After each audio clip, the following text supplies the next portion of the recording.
Welcome to the follow-up show of Work the Left Side for the Doncaster Dome return of 1PW. We went, we saw, we enjoyed. It was an awesome night of wrestling. Every single person on the card absolutely delivered, smashed it. And yeah, that's basically what this video is for. I'm just doing it on my Todd because I'm just going to mess about with some sort of editing things. So it's just going to be an impromptu video, very short. But, you know, thank you for watching it. And yeah, just hearing what we've got to say about 1P Dub.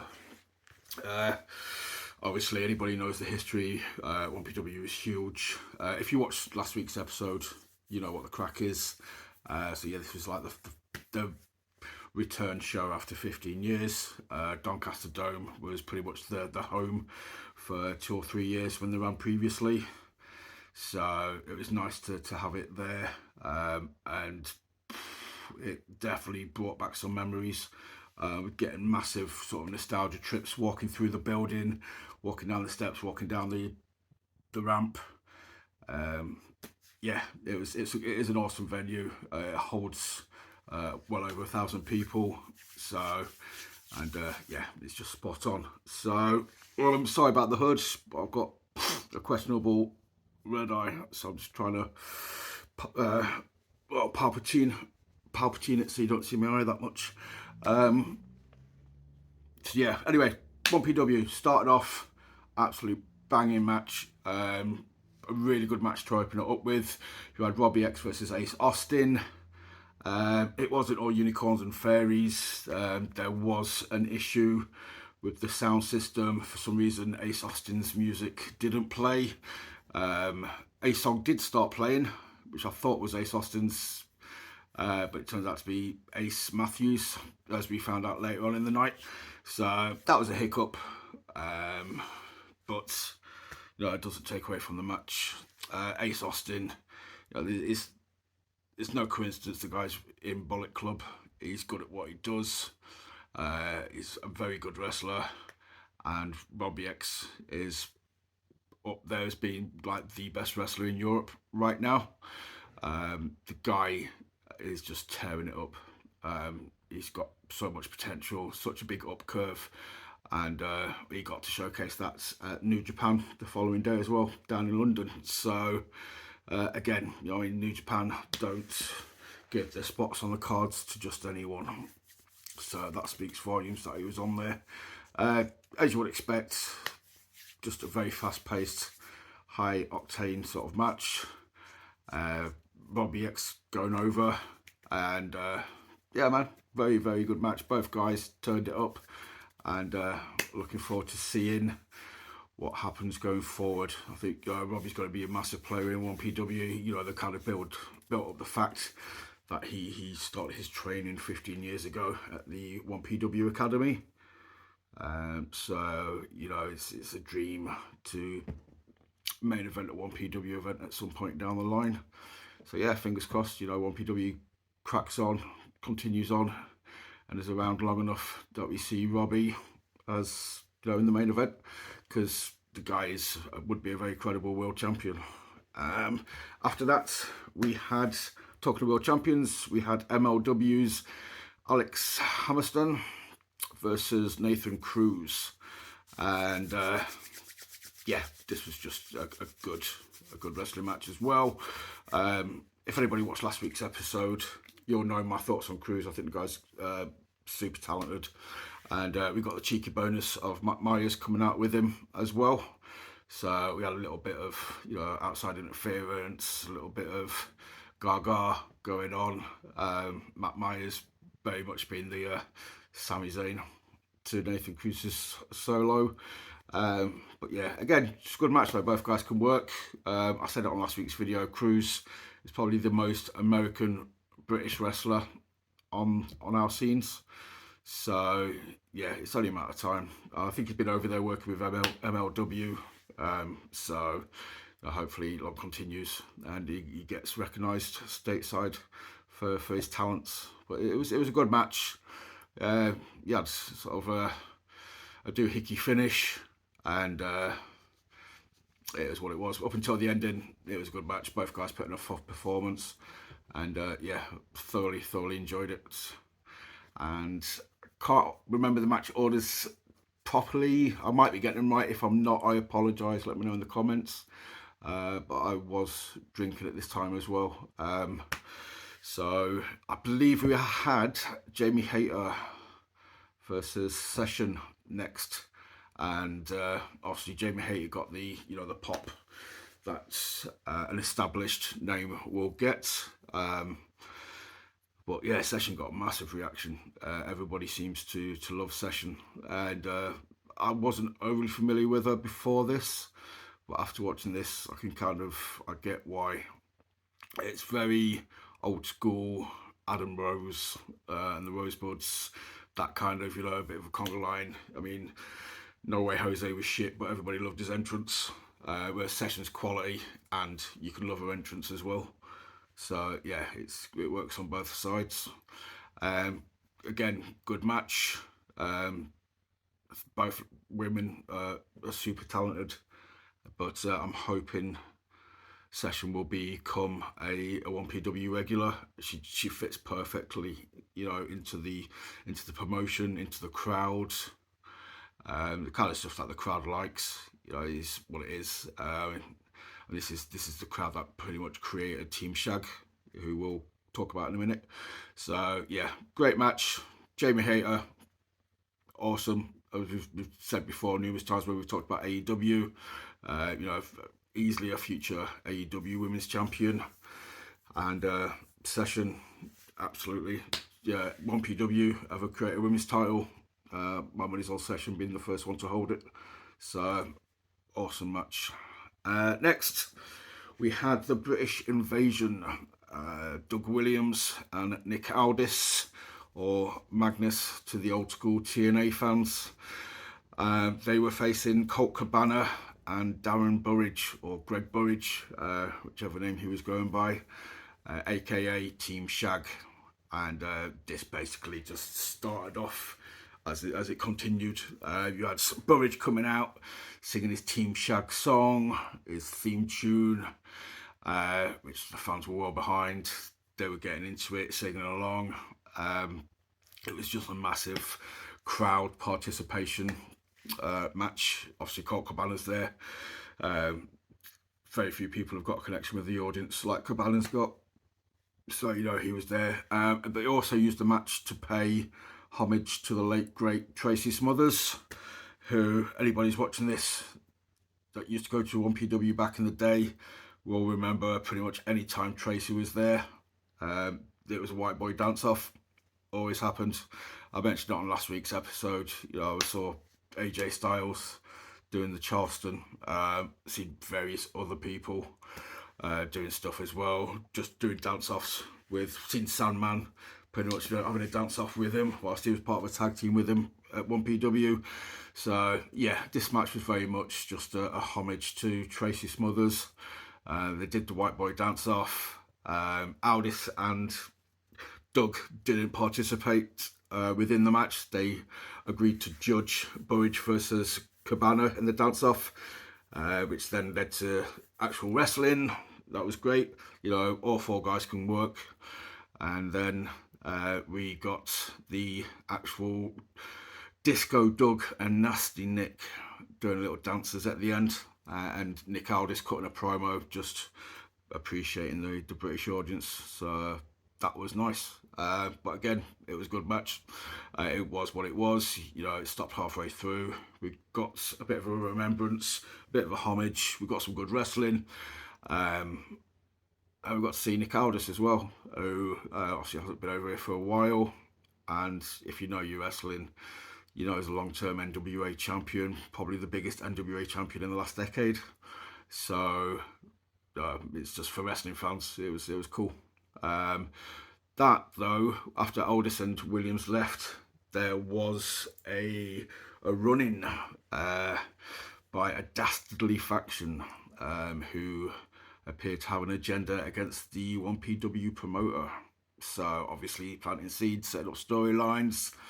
Some very good people involved in this faction. I won't go into too much detail if you don't know about it. But yes, there's a few guys in there who I'm excited to see what they do in 1PW. One of them being a local boy from Leeds. So yeah, that was cool. I don't know if the promo overran a little bit too much. The fans, I think after the comedy relief of the match, were getting a bit irate towards the end of the promo. But you know, it's at the end of the day, the heels, they were getting booed. That's what they're after. Boring chants, not so much. But you know, in the long run, it probably needed to be done to set the scene. So yeah, awesome.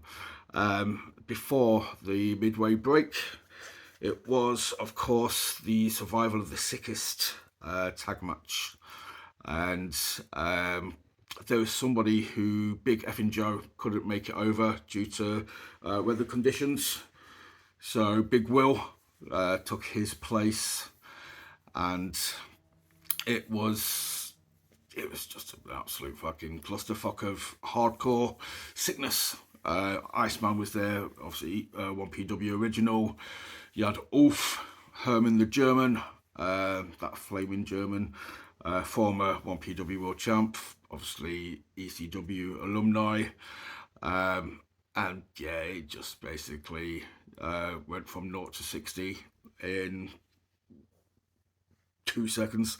So it basically went out of the ring. We had ladders, we had crowd fights, we had an awesome spot off the top of the balcony. I couldn't see the landing, but just heard this really sick thud. So I don't actually know what happened to the dude. I don't know if it was miscalculated, if they caught him and they just still heard a thud, or whether, you know, it just kind of, it was slippery when wet and just hit the floor. But the thud itself is just legitimately made a lot of people just go, ooh. So, but yeah, then drawing pins came out, yeah, jobs are good, and just your very good hardcore into the crowd. Will hit a moonsault off the turnbuckle to the outside, which was sick. There's nobody, his size shouldn't be able to do that, man. The guy's an absolute force. And I said this last week, I didn't peg to win the Fight of the Future match. Obviously, they swapped him out of that and put him into this one. But yeah, man, Will's another one to look forward to going forward. I wouldn't be surprised at some point down the line if we got like a Robbie X Will main event, sort of speed versus strength, that kind of dynamic. So looking forward to that if it happens. And yeah, then it was your mid-card break. Whilst this was going on, Ulf and Iceman did cut a very heartfelt promo showing each other love for being the original 1PW hardcore boys. So that was just nice. It was nostalgia, you know, it's nice to be nice. That kind of made the fans very happy. And then, yeah, we had a 15-minute interval, so bosh. Came back, a few drinks, come back, take a seat, and it is the Fight for the Future match. I am going to hold my hands up here. I can't remember everybody that was in the card or on the match.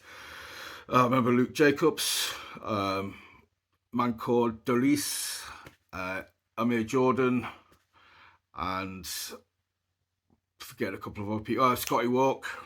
I think I'm missing 2, so apologies for that.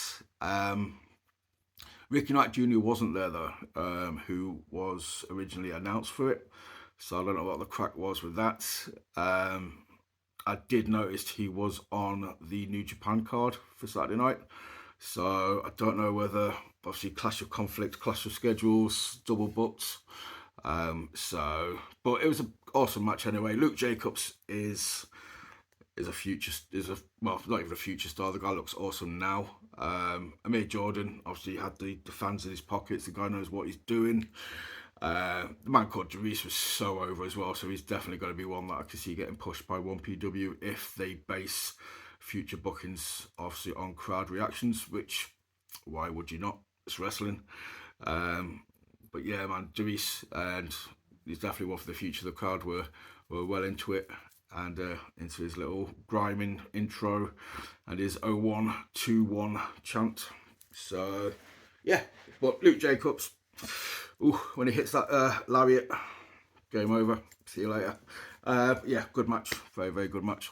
Next match was Mickie James versus Lizzie Evo. We had the displeasure of being sat about 2-3 rows in front of Lizzie Evo's cheerleading section, I think, because the volume went up 20-fold behind us, and very high pitched. So it made me laugh, but you know, it's not a bad thing. You know, it's obviously people coming to show love and support. Yeah, awesome. It just made me laugh, the change in volume during this match for that section. So Mickie James though, whew, she's just awesome. It's just fluid, just smooth. Even now, when you see her in person, she is generally incredible. Lizzie was quality. She played a character really well. She's getting a lot of stick off the fans for being a dirty Scouser, which I don't agree with, by the way, just for the sake of this video. Just paraphrasing what the audience was saying. The cheerleaders behind me were trying to balance that out by sort of saying Mersey Scouser instead of dirty Scouser. So we had dirty Scouser, Mersey Scouser, dirty Scouser chants going on. So yeah, again, good match. Mickie James quality. Went for the chick kick.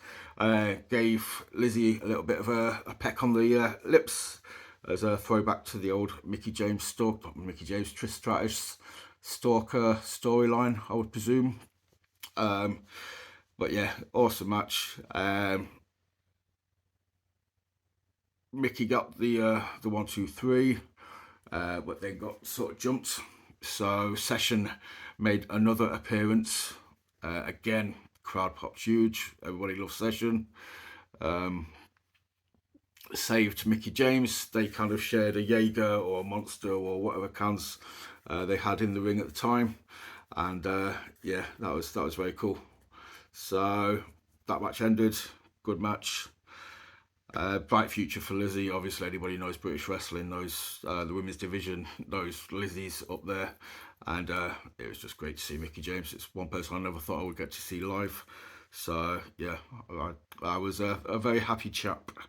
Next up was Christopher Daniels versus Cara Noir, who I have heard about lots and lots. Obviously not Christopher Daniels. I know Christopher Daniels is, been a big fan since the X Division circa early noughties. But Cara is somebody I keep seeing. I think it was like on Progress shows or just generally shows down south. I don't think he ventures up north all that often, so I've never actually seen him live. But God, what an entrance, what a guy. Yeah, seriously, so much love for Cara Noir after that entrance, after that performance, after that match. The guy is, yeah, I can see why he's got this kind of like cult following of fans, and everybody seems to appreciate him. So the dude is very, very good at what he does. I love the whole character, and it suited perfectly against the Fallen Angel. Christopher Daniels and Cara just put on a really good match, and they showed respect afterwards.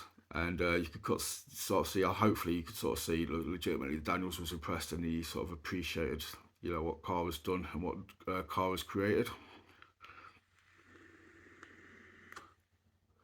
So don't be like me. If you don't know who Cara Noir is, if you don't know what his matches are or anything like that, look him up on YouTube. Go do your research on him, check him out. Guy's awesome, without a shadow of a doubt. And finally, we had the main event that took us to Mark Haskins versus the whole effing show, Mr. Monday Night, Mr. Pay-Per-View. RVD 420 says, I just smoked your ass. Speaking of asses, obviously Katie Forbes was there as well, twerking her way out to ringside. And yeah, obviously you got the music. He came out to One of a Kind as well, which was what I was hoping for. That's the RVD tune for me. I didn't know if legally if he'd be able to use it, but I'm guessing enough time has passed.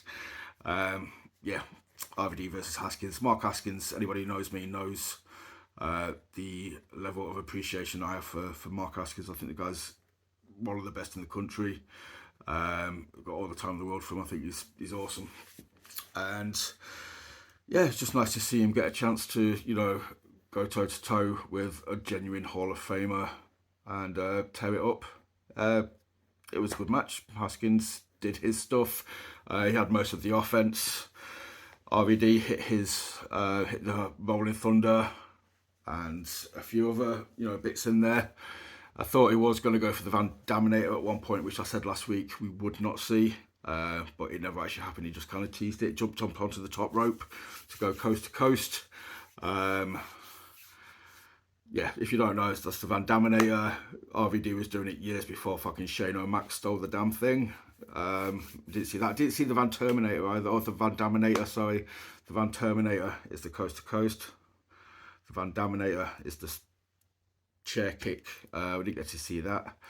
But yeah, good match. RVD went for a frog splash at the end. Haskins rolled out the way, so RVD didn't quite. We got the 3-star frog splash that I predicted. Then Haskins cracks him, gets to 1, 2, 3. Haskins wins, which made me very, very happy because it's nice to see somebody of RVD's legacy and name value coming over and actually doing business. So I thought that was quality. So yeah, all in all, awesome show. Thoroughly happy 1PW are back. Popped huge. Something I did forget to mention is after the end of the Nathan Cruz, Matt Myers, Alex Hammerstone match, because of all the Gaga and tomfoolery, we got a 1PW official came out to sort of try and calm stuff down, and it was the one and only D'Lo Brown. So yeah, we got a bit of a D'Lo action going on, and yeah, he just came out again. Fans popped huge. It's D'Lo Brown. What's not to love? But yeah, that was it. So it's just a quick, I'll say it's just a quick video. It was as quick as it could be with going through all the matches. Didn't want to sort of besmirch anyone and cut them off or not mention the matches or just big them up really. So if you haven't, or if you weren't able to get to Doncaster to watch it, I do believe it's turning up on Fight on Thursday. Highly recommend purchasing it just to watch it. And then the next show is going to be in Lincoln, and they've announced John Morrison, Frankie Monet or Taya Valkyrie, whichever name you know her by. Ruby Soho will be at that one because she wasn't able to make this one due to the surgery. And Rhino has been announced for her as well. And then 1PW are back in the Dome in April. Nobody's been announced for that yet, but tickets are available. So yeah, highly recommend going to check it out. And as I said before, if you see us at the shows, come say hi. It's always nice to talk to people, obviously, who like wrestling. And why would you be there if you didn't like wrestling? So yeah, say hi, like, share, subscribe to the channel, and just help us keep spreading the word. Obviously we want this to keep going and going and going, building and building and building. I do have some guest announcements coming up very soon, and hopefully you will enjoy them. So for now though, I will say adios. Sorry for my fucking eyes, and I will see you soon. Adios.